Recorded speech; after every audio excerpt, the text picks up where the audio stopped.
한국직업방송과 연합뉴스TV가 함께 만드는 취업 전문 뉴스 투데이 고용플러스입니다. 주 52시간 근로제 적용이 3개월간 유예되며 일시적으로 소강기였던 경기도 버스업계 노사 갈등이 재점화하고 있습니다. 대다수 버스 회사가 노사 협상을 진행하고 있지만 견해차가 커 협상은 지지부진합니다. 보도에 강창구 기자입니다. 지난 7월 시행 예정이던 주 52시간 근로제 적용이 3개월간 유예되면서 일시 소강기를 맞았던 경기도 버스업계의 노사 갈등이 재점화하고 있습니다. 현재 주 68시간까지 근로가 가능하지만 다음 달부터 주 52시간제가 적용되면 1일 2교대제가 불가피합니다. 당장 인력 충원을 해야 하지만 운전기사가 절대 부족한 데다 경영난으로 쉽지도 않습니다. 2주 단위의 탄력 근무제 등 대체 방안을 마련해야 하는데 그럴 경우 기사들의 근로 일수가 보장되지 않고 임금도 줄어들게 됩니다. 노조는 시급을 최소 7%는 올려야 한다는 입장입니다. 더구나 경기도가 내놓은 버스 요금 인상안을 놓고도 노사 간 입장차가 갈립니다. 노조 측은 인상된 요금을 기사 처우 개선에 사용해야 한다고 주장하지만 사측은 적자 노선 운행으로 손해가 적지 않은 상황에서 인건비까지 올리기는 어렵다고 맞서고 있습니다. 노사 간 입장차가 확연한 가운데 경기도 내 버스 사업장 26곳 중 17곳이 협상을 타결하지 못했습니다. 이 중에는 주 52시간제가 적용되는 300인 이상 사업장이 9곳이나 포함되어 있습니다. 현재 경진, 삼영, 보영 등 3개 운수회사 노조가 파업 찬반 투표를 진행하고 있습니다. 이들 업체가 파업에 돌입하면 광역버스 등 900여 대가 운행을 중단해 큰 불편이 우려됩니다. 연합뉴스TV 강창구입니다. 카카오 모빌리티가 이르면 다음 달 승합차형 택시를 선보입니다. 승차 거부 없는 강제 배차부터 수요에 따른 탄력 요금제까지 경쟁 상대인 타다와 판박인데요. 실시간 대형차 호출 서비스 시장에 경쟁이 달아오를 전망입니다. 서영석 기자입니다. 실시간 대형차 호출 서비스가 하나 더 등장합니다. 차종은 타다와 비슷한 카니발과 스타렉스로 결정됐고 외관은 카카오 프렌즈의 인기 캐릭터로 꾸며집니다. 가칭 라이언 택시입니다. 수도권 100여 개의 법인 택시 회사와 협력한 카카오 모빌리티는 당장 다음 달부터 800여 대의 운행을 목표로 하고 있습니다. 승차 거부를 없애기 위한 강제 배차는 기본이고 수요에 따라 일반 택시 대비 2배까지 요금을 받을 수 있는 탄력 요금제도 도입합니다. 출시 1년도 안 돼 회원수 100만 명 돌파해 재탑승률 89%를 기록한 타다를 그대로 벤치마킹한 것이나 다름없는데 다른 점은 렌터카가 아니라는 것과 기사들이 모두 택시 면허 소지자라는 점입니다. 호출비 3,000원을 더 받고 승차 거부를 없앤 웨이고 블루에 이어 거듭되고 있는 택시의 변신입니다. 타다에 이어서 대형 택시 확산에 촉매제가 될 것 같고요. 그리고 이들과 이제 대응해야 하는 일반 택시 서비스의 품질 향상에 기여를 할 것 같습니다. 새로운 형태의 택시가 얼마나 많은 승객의 선택을 받을 수 있을지는 서비스 수준에 달려 있다는 지적입니다. 연합뉴스TV 서영석입니다. 정부가 반복적, 상습적으로 임금을 체불한 사업장들을 상대로 중점 근로 감독에 들어갑니다. 고용노동부는 최근 1년간 3건 이상 임금 체불로 신고된 사업장 2,800여 곳을 대상으로 7주간 중점 점검해 한다고 밝혔습니다. 시정 지시를 따르지 않은 사업주는 사법 처리하고 재산 은닉이나 위장 폐업 등 악의적으로 임금을 체불한 경우에는 구속 등 강제 수사도 강화하기로 했습니다. 국내에서 대학교를 졸업하고 첫 직장을 얻는 데까지 평균 10.8개월이 걸린다는 조사 결과가 나왔습니다. 한국노동연구원이 통계청 자료를 분석해보니 15세에서 29세 청년 졸업자가 첫 취업에 걸리는 기간은 평균 10.8개월이었습니다. 졸업 후 첫 취업까지 소요된 기간은 2015년 10개월, 2017년 10.6개월 등 점점 길어지고 있습니다. 대졸자의 경우 첫 취업에 가장 오랜 기간이 걸린 전공은 농림어업, 수의학으로 16.1개월이었습니다. 지난달 소비자 물가 상승률이 통계상 0%, 사실상은 마이너스였다고 하죠. 하지만 서울이 세계 370여 개 도시들 중 식료품 물가 6위라는 조사 결과가 나왔습니다. 물가 높기로 소문난 스위스 도시들을 빼면 1위인데요. 불경기 속에 소비자들은 이래저래 힘든 상황입니다. 이동훈 기자입니다. 대형마트에 장을 보러 온 주부 임선영 씨는 요즘 부쩍 물건을 살지 말지 망설이게 됐습니다. 일주일에 적어도 한 번은 장을 보러 오는데 갈수록 장보기 비용이 늘어나는 것처럼 느껴지기 때문이라고 말합니다. 두부를 살 때, 콩나물을 살 때 뭐 이럴 때 좀 양이 적어진 것 같아요. 그래서 가격은 똑같지만 느끼기에는 좀 올랐다고 느낍니다. 8월 소비자 물가는 1년 전에 비해 사실상 마이너스를 기록했지만 소비자들이 느끼는 체감 물가는 다른 겁니다. 실제로 지난달 지표상 물가 상승률과 소비자들이 느끼는 물가 상승률, 물가 인식의 차이는 2.1%포인트로 관련 통계가 만들어진 2013년 이후 최대로 벌어졌습니다. 물가가 오르지 않아도 소비자 부담은 여전하다는 건데 실제로 한 글로벌 국가도시 통계 비교 사이트에 따르면 서울은 식료품 가격이 뉴욕, 도쿄, 홍콩 등을 제치고 전 세계 최상위권이었습니다. 서울의 식료품 물가 지수는 전 세계 370여 개 도시들 중 물가가 높기로 유명한 스위스의 5개 도시들 다음으로 6위에 올랐습니다. 교통비와 외식비를 포함한 생활비 물가 지수는 23위로 상위 10% 안에 들었습니다. 올해 들어 소비자 물가 상승률은 0%대를 이어가다 사상 처음 하락했습니다. 하지만 체감 물가와의 차이가 꾸준히 벌어지면서 소비 심리 위축으로 인한 경기 침체 우려는 짙어지고 있습니다. 연합뉴스 TV 이동훈입니다. 서울에서 아파트 한 채를 구입하려면 10년 넘게 한 푼도 쓰지 않고 모아야 한다는 조사 결과가 나왔습니다. 서울 집값이 최근 들어 다시 오르면서 내 집 마련 부담이 더 커지고 있습니다. 나경열 기자입니다. 2017년 7월 17억 수준이던 서울 강남의 한 아파트는 올해 6월엔 25억 원으로 가격이 뛰었습니다.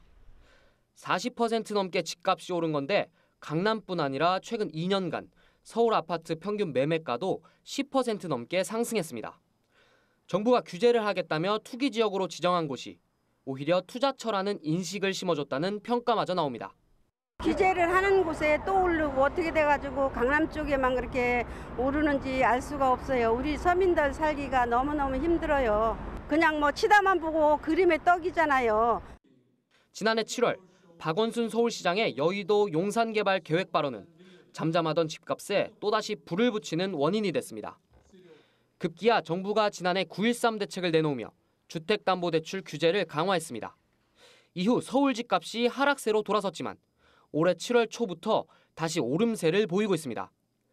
이렇게 집값이 오르면서 서울에서 내 집을 마련하려면 한 푼도 쓰지 않고 10.8년을 모아야 한다는 조사 결과가 나왔습니다. 2년 전 조사 때보다 2년이 더 늘었는데 집값은 오르는 만큼 소득이 따라주지 못한 것도 이유로 꼽힙니다. 부동자금들이 아파트 시장으로 유입이 되는 데다가 최근 들어서는 지방과 수도권에서 강남권을 중심으로 상경 투자까지 늘다 보니까 집값이 계속 오르면 실수요자들의 내 집 마련 부담은 더 커질 수밖에 없습니다. 연합뉴스 TV 나영열입니다.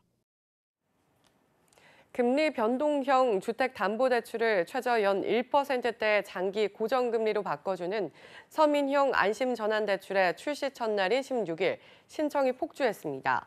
금융위원회는 16일 오후 4시를 기준으로 신청 건수는 7,200여 건, 신청액은 8,300여억 원으로 집계됐다고 밝혔습니다. 특히 한국주택금융공사 홈페이지는 오전부터 접속사가 물리면서 한때 마비되기도 했습니다. 안심전환대출 신청은 이달 29일까지이며 선착순이 아니어서 기간 안에 신청하면 됩니다. 다만 신청 총액이 20조 원을 넘으면 집값이 낮은 순서로 전환대출 대상자를 선정합니다. 재벌 계열 상장사 미등기 임원으로 있는 총수 일가가 지난해 등기 임원보다 많은 보수를 받은 것으로 나타났습니다. 경제개혁연구소는 지난해 재벌그룹 총수 일가 중 상장 계열사 미등기 임원인 30명의 평균 보수가 22억 6,400만 원으로 등기 임원 평균 19억 400만 원보다 많았다고 밝혔습니다. 이재현 CJ그룹 회장의 보수가 160억 원으로 가장 많았고 이명희 신세계그룹 회장 41억 원, 정상영 KCC 명예회장도 33억 원이 넘었습니다. 연구소는 미등기 임원인 지배주주 일가가 법적 책임을 지는 등기 임원보다 많은 보수를 받는 건 문제라고 지적했습니다. 서울 관악구에서 고령 운전자 교통사고가 또 발생했습니다. 크고 작은 고령 운전자 사고가 잇따르고 있지만 관할 기관의 대책은 실효성을 거두지 못하고 있다는 지적입니다. 김장현 기자입니다. 74살 A씨가 몰던 승용차가 아파트 지하주차장 난간을 들이받고 아래로 추락했습니다.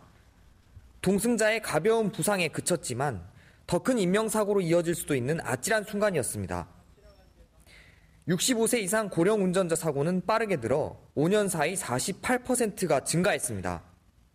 같은 기간 전체 교통사고 건수가 감소한 것과 반대 결과입니다. 고령 운전자를 대상으로 지자체별 면허 자진 반납제가 시행되고 있지만 기대만큼 효과를 거두지 못하고 있습니다. 단발성으로 면허를 반납하면 뭐 10만 원이든 20만 원이든 이렇게 주는 거잖아요. 또 유인책으로 이제 그 돈을 주긴 하는데 줄 수 있는 액수가 굉장히 좀 제한적이다 보니까 효과도가 그렇게 크다고 볼 수는 없죠. 관련 예산 부족도 문제로 지목되고 있습니다. 서울시 관계자는 신청하신 분들에게 모두 지급하고자 노력하지만 예상보다 수요가 많아 예산 여건상 어렵다고 밝혔습니다. 대중교통이 확충되지 않은 지역의 운전자나 생계를 위해 차를 이용하는 운전자에게 면허 반납을 무조건 촉구하는 것은 바람직하지 않다는 목소리도 나옵니다. 가벼운 접촉사고나 부주의, 태만 이런 것으로 인한 사고가 빈번하게 발생할 때는 적성검사 기간을 단축을 해서 집중력 향상을 위한 교육을 통해 가지고 그 사고의 비율을 낮추는 어떤 적극적인 행정이 필요하다고 볼 수 있습니다. 무엇보다 고령 운전자 스스로 신체 반응 저하를 감안해 날씨가 좋지 않거나 야간에는 운전을 삼가는 방향으로 사회적 분위기를 조성하는 것이 중요하다고 지적합니다. 연합뉴스TV 김장현입니다. 환경부가 설악산 자락에 추진되던 오색 케이블카 설치 사업에 대해 부동의 의견을 내렸습니다. 지역의 오랜 수건 사업이 무산됐다는 소식에 지역사회는 강하게 반발하고 있습니다. 이상현 기자입니다. 수십 년간 논란을 빚어온 설악산 오색 케이블카 사업이 결국 무산됐습니다. 환경부 원주지방환경청은 양양군이 제출한 오색 케이블카 환경영향평가서에 대해 부동의 의견을 내렸습니다. 케이블카 설치 시 설악산에 부정적인 영향이 우려되고 환경적 측면에서 바람직하지 않다는 이유에서입니다. 오색 삭도 설치 운영으로 인한 환경 해석 문제를 원천적으로 해소하기는 어렵기 때문에 부동의 의견을 제시한 것입니다. 양양군에 오랜 시간을 줬음에도 사냥 등 멸종위기종 보호 대책과 환경훼손 저감 방안이 제대로 마련되지 않았다는 겁니다. 전문기관들도 보전 가치가 높은 설악산의 식생이 훼손되고 과도한 지형적 변화가 우려된다는 의견을 내놨다고 설명했습니다. 오랜 수건 사업이 막바지 단계에서 또다시 좌초되자 양양군과 지역사회는 거세게 반발하고 나섰습니다. 양양군은 정부가 오색삭도 사업을 적폐로 규정하고 평가에 착수했기 때문에 이 같은 결과가 나온 것이라고 반발했습니다. 또 의견을 낸 전문가 대다수가 정부 입맛에 맞는 인사들로 구성돼 결과를 더욱 받아들일 수 없다고 주장했습니다. 보안상의 조건을 가지고 부동의하는 것은 자기 모순이요 직무유기로 부당하고 재량권을 넘은 불법적인 행정처분입니다. 양양군은 주민들의 의견을 수렴해 행정소송 등 법적 대응에 나서기로 했습니다. 연합뉴스TV 이상현입니다.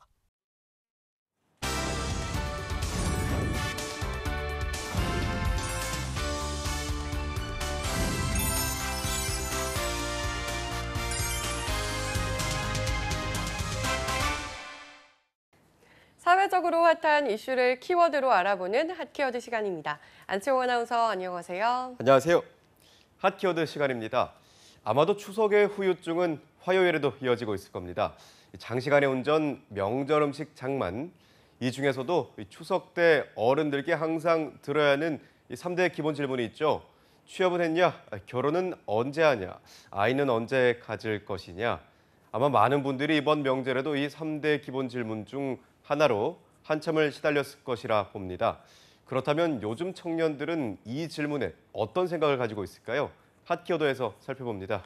네, 사실 저도 저 중 하나에 한참을 시달렸는데요. 물론 관심을 주시는 것은 감사하지만 때론 다소 부담스럽게 느껴질 때도 있습니다.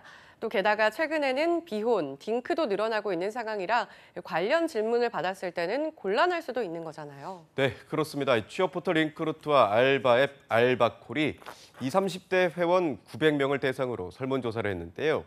본인의 결혼, 출산 여부와 관계없이 결혼, 출산이 필요한지 묻는 질문에 응답자의 34.8%만이 결혼과 출산이 필요하다고 답했다고 합니다. 상당히 적은 비율이죠.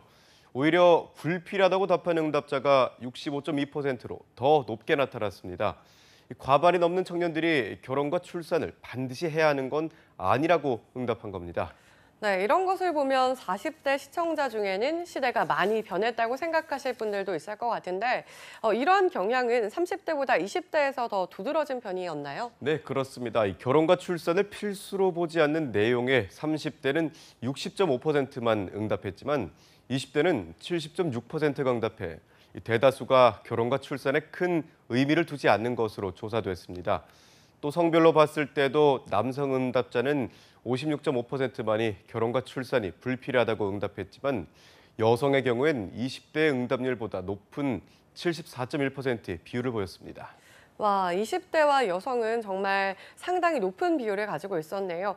청년들이 이렇게 결혼과 출산에 큰 관심을 두지 않는 이유는 무엇 때문이었나요? 네, 바로 경기 불안과 일자리 문제, 노후 걱정 등이 겹쳐서 경제적인 요인이 가장 크게 작용한 것으로 분석됩니다. 결혼과 출산이 불필요하다고 생각하는 이유를 묻자 25.3%는 1위로 금전적인 문제를 꼽았는데요. 또 우리나라의 고질적인 고부 갈등, 장서 갈등 역시 영향을 미치는 것으로 조사됐습니다. 이 양가와의 갈등에 따른 결혼 생활, 결혼 문화에 대한 부담에 20.1%가 응답해서 2위에 오른 겁니다. 또 3위는 자녀 교육, 미래에 대한 불안으로 13.7%가 응답했고요. 4위는 일과 가정의 불균형으로 12.8%가 뽑았습니다. 9.5%는 육아휴직 등 제도적 비비를 이야기해서 5위에 올랐습니다. 네, 경제적 문제도 컸지만 양가의 문화 차이, 또 자녀 문제, 제도적 문제 등 정말 다양한 원인들이 청년들을 결혼과 출산에서 멀어지게 하고 있었네요. 네, 그렇습니다. 하지만 성별에 따라 영향을 미치는 요인은 조금씩 차이가 있는 것으로 조사됐습니다. 남성이 결혼의 필요성을 못 느끼는 가장 큰 원인 1위론 금전적 문제가 뽑혔는데요. 39.7%의 비율을 보였습니다. 반면 여성의 26.1%는 결혼 생활과 문화에 대한 부담을 이야기해서 1위에 올랐습니다. 네, 남성은 경제적 문제를, 여성은 문화적 문제를 가장 큰 걸림돌로 보고 있었군요. 그렇다면 제도적 문제를 통해 해결해야 하는 건 구체적으로 어떤 것들이 있었을까요? 네, 자녀 양육을 위해 가장 필요한 요소가 무엇일지에 대한 질문에선 전체 응답자 중에서 32.3%가 일과 가정의 양립이 전제돼야 한다고 답해서 1위를 차지했는데요. 그 외에도 주거 안정에는 22.3%가 손을 들어 2위에 올랐습니다.